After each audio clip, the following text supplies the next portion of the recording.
Hello, hockey fans of all ages, shapes, and sizes. I wanted to propose a trade to Leaf Nation.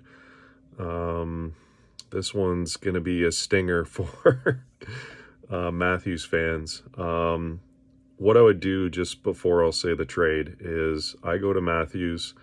I predict that Shanahan's going to pick nobody, at least until after the first, because I think him, especially what happened with Dubas, whether it was planned, unplanned reaction, all this stuff, that doesn't matter. What happened, I believe, puts the entire spotlight on Shanahan to make all the necessary deadline changes. So I think by him, like honestly, any business person, they'll tell you something straight to your face, even if they're lying, to calm you down and to make you not go insane and cause more rifts and to completely self implode. So I won't even blame him for saying, "Hey guys, you're safe, you're calm." Like you see mafia movies, like what do you think they say before?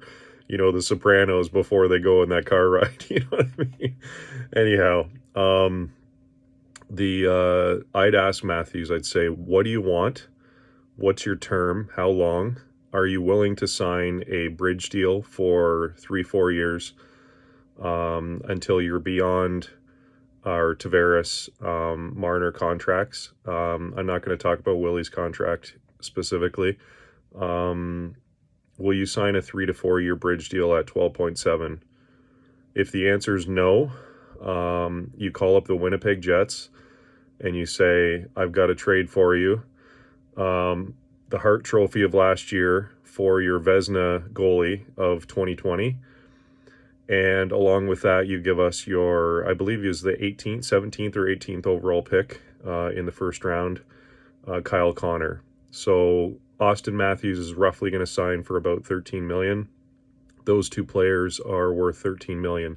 Now, if the Jets say no to that, and I think just to say first, I believe any GM to pull the trigger on that, you're seeing what Bob means to the Panthers as far as his playoffs.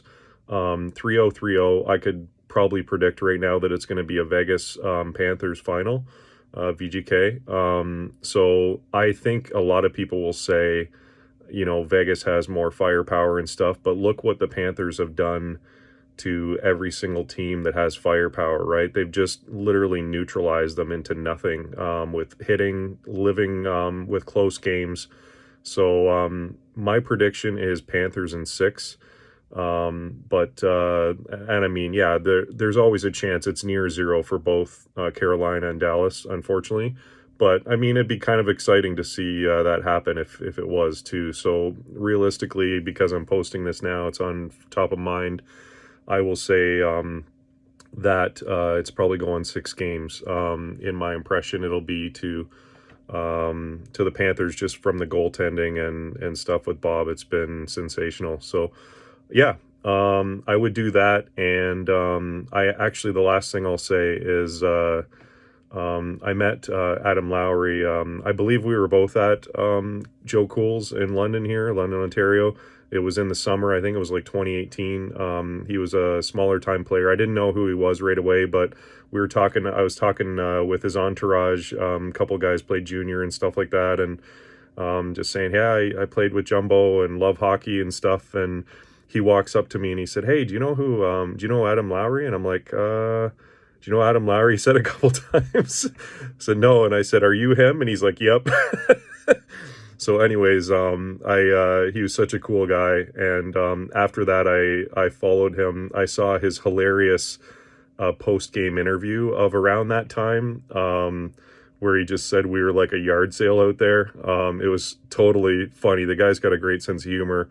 And like I said, I followed him for, after the 5 years, like for the last 5 years, I've always kind of kept in touch and followed him. I think he's developed into quite the player. So I would say this, that if they're not willing to part with Connor, Kyle Connor, not Connor Hellebuck,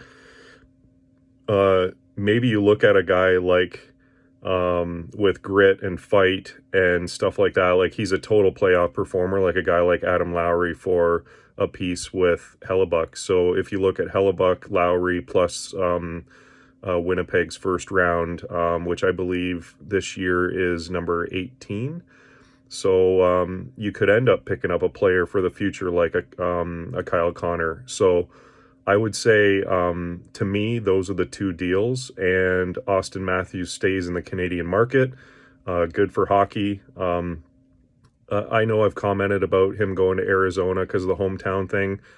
I think that would be more likely in like 3 to 4 years if he does this bridge deal with the Jets or with, or somebody, if he gets traded, or if he does the deal with the Leafs. I think it'd be more likely that he would go to end his career in Phoenix, and maybe they got a new arena in Scottsdale, by then, et cetera, et cetera. So yeah, I think just to recap, so Hellebuck and Kyle Connor, or Hellebuck, Lowry, and a first round pick would be my suggestion to Shanny to make the call. So I don't know. I mean, like, I don't have another one for Marner or any of these other guys just on my mind, but I thought I'd post that because I think as much as I'd hate to see Matthews go, he may leave anyways. And my gut instinct said after the playoffs that